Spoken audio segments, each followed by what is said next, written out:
ప్రజాప్రతినిధులందరూ కూడా కొద్ది మందికి మరి ముఖ్యమైనటువంటి నాయకులకు మాత్రమే కేసీఆర్ గారు కండువా కప్పి ఆహ్వానించనున్నారు. వారిలో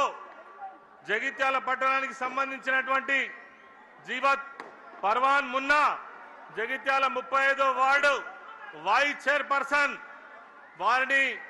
వేదికపైకి రావాల్సింది కోరుతా ఉన్నాం. అల్లాల సరిత రమేష్ రావు గారు 15వ వార్డు కౌన్సిలర్, గాజుల రాజేందర్ గారు 50వ వార్డు కౌన్సిలర్, రాగుల ప్రదీప్ గారు 3వ వార్డు కౌన్సిలర్, సిరికొండ పద్మ నరసింహరావు గారు 21వ వార్డు కౌన్సిలర్, బైర్నేని భాగ్య గోపీరావు గారు 28వ వార్డు కౌన్సిలర్, తోపారపు లావణ్య రజనీకాంత్ గారు 29వ వార్డు కౌన్సిలర్, సామల జమునా రాజశేఖర్ గారు 25వ వార్డు కౌన్సిలర్, అదేవిధంగా బత్తిని మహేశ్వరి నాగరాజ్ గారు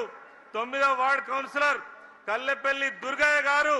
మున్సిపల్ మాజీ ఫ్లోర్ లీడర్, అప్పాల అశోక్ గారు జగిత్యాల మాజీ కౌన్సిలర్, చెట్పల్లి సుధాకర్ రావు గారు, అదేవిధంగా పద్మశాలి సంఘం నాయకులు, నెహాల్ జగిత్యాల మైనార్టీ నాయకులు, వీరితో పాటు అనేక మంది సర్పంచులు ఈరోజు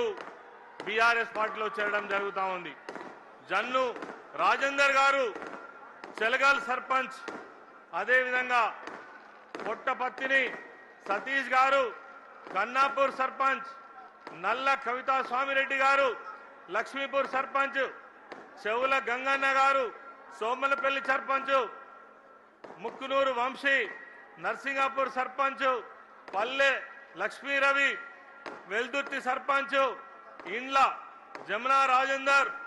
హజీపూర్ సర్పంచ్, బాలె రవి గారు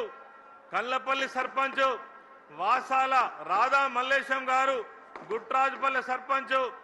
శీలం రాజేందర్ గారు దరూర్ సర్పంచ్, దమ్ము మల్లారెడ్డి గారు